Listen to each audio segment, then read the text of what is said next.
Huli sa akto ang isang public school teacher ng kanyang mismong mister na kasama ang kalaguyo nito na hubot-hubad sa loob ng isang motel sa bayan ng Daet, Camarines Norte.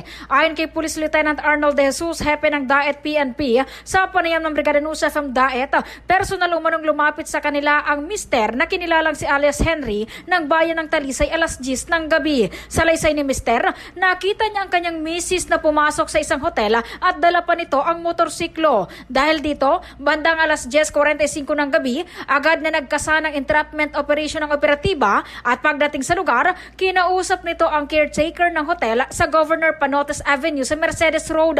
Nagpanggap ang isa sa mga operatiba na roomboy at tinungo ang kwarto kung saan ito nag-check-in para sabihing time out na ito at nang matuntun ang kwarto, hindi pa naniwala ang mga sospek kaya umalis ito. Matapos ma-verify ng mga otoridad ang impormasyon sa pagbalik nito, muling sinabing time out na at hindi naman 24 oras ang pag-check-in nito. Pinabuksan umano ang pinto para ipakita ang record at nakakita ng tiyempo na pasukin ang kwarto at dito na tumambad kay mister ang hubot-hubad na kanyang misis at kalaguyo nito na kinilalang si alias Marites at kalaguyo nitong si alias Gerald, 26 anyos, walang trabaho at residente ng Purok 3 Barangay Calabagasan, San Vicente, Camarines Norte. Kasalukuyan ang nasa kusturya ng PNP ang mga sospek at posibleng maharap sa kasong adultery.